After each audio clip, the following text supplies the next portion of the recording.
when I was consuming news and I was doing it more on demand, found it. I was watching news from England and Australia to see what the true perspective was, not from within this camp of America, but to see how they were seeing us from the outside looking in. I'll tell you, it was a completely different perspective because we're just in an echo chamber. And to your point, we find our tribe based on our vibe. And so we'll have a similar bias to just reinforce that bias. Right. So in your book, you talk a lot about this problem, but let's talk about the solution. Because in the introduction, we talked about how your book can help us actually, I don't know if it's be more forgiving, but at least more tolerating of different opinions and actually mend some of these relationships so that they can get healthy again. Let's turn the switch and talk about not just the problem now, but the solution. I'm so glad you asked, because most people, what they think is, well, this problem will go away when the other side lays down their arms, when the other side changes. And if you know anything about leadership, you realize that's a fallacy. You cannot change what other people do. All you can do is change yourself. And so if you love the country, this is my prescription. I would recommend that you incur a cost. And so I'm going to share with you a little bit of the insights into why you shouldn't be so angry at people for holding political opinions that you find horrible. And we've probably had people like that, where we've heard people who have a political position, like I did with my father-in-law, which was morally reprehensible. And I was outraged by his opinion. I thought, how could a man of such character hold these opinions? Why would he support this candidate with being of the quality that he is? And you have to understand, people are not arguing about policy, and that's not why they believe what they believe. Here's what it boils down to. We believe to belong. We are a herd animal, and what we must do in order to have protection by the herd is we got to be accepted, and we get accepted when we assimilate. So what we do is we do our very, very best to make sure that we look and talk and act like the tribe that we want to belong to. So let me give you this thought experiment.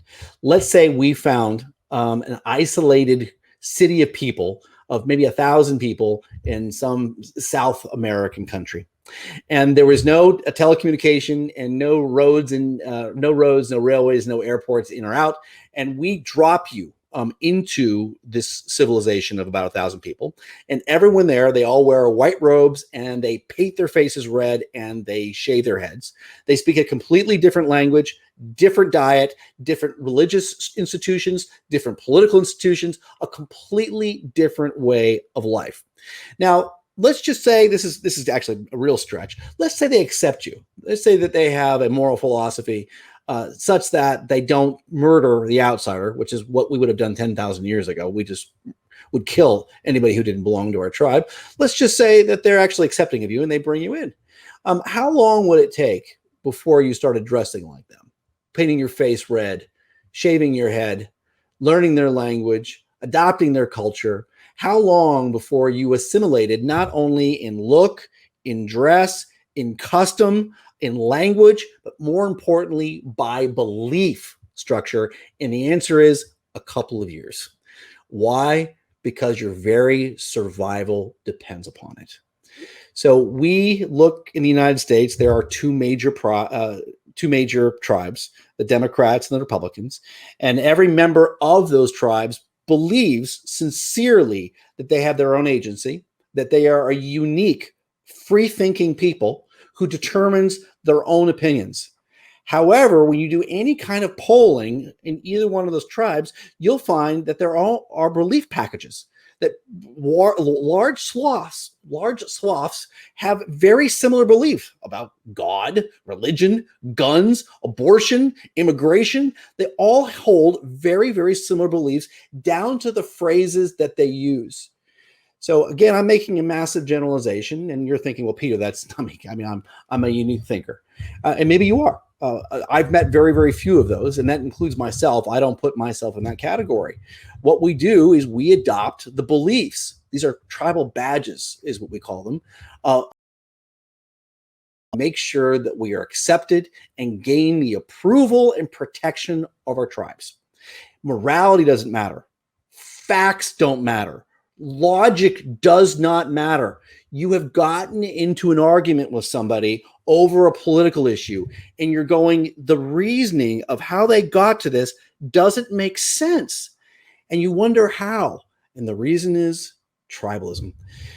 A person, let's just say that there's a community of people who don't wear masks, and they think that COVID is not nearly as bad as it is, and they don't wear masks. And you walk into a room wearing a mask. I'm going to be willing to bet you that you are going to be leaving that room or taking off your mask within a matter of minutes. You will feel incredibly uncomfortable if you don't assimilate to what everyone else is doing. Now, by the way, I'm not making any moral judgments whether you should or shouldn't wear a mask. I'm using that as an example so you can actually empathize with the situation. So the next time you're looking at your brother, uncle, father, coworker, friend, and you're sitting there wondering, oh my gosh, how can they believe what they believe? What is going on with them? Understand it is just our tribal nature, and we are doing what is as instinctual to us as breathing, and that is to believe to belong. Well, and you're saying it so profoundly there. It is instinct. I mean, we're not necessarily instinctive like a dog or other animals, but to your point, that's a default, right? That's an easy default to go to tribalism. And we see so much, even memes that say that, you know, your vibe attracts your tribe. Well, that's never been more true. That a certain vibe does attract that tribe, and so it's more divided than ever before. If you are more committed to national unity than partisanship, please check out my book, The Second Civil War, A Citizen's Guide to Healing Our Fractured Nation. My book will challenge you to improve your relationships with friends and family. Click the link in the description below.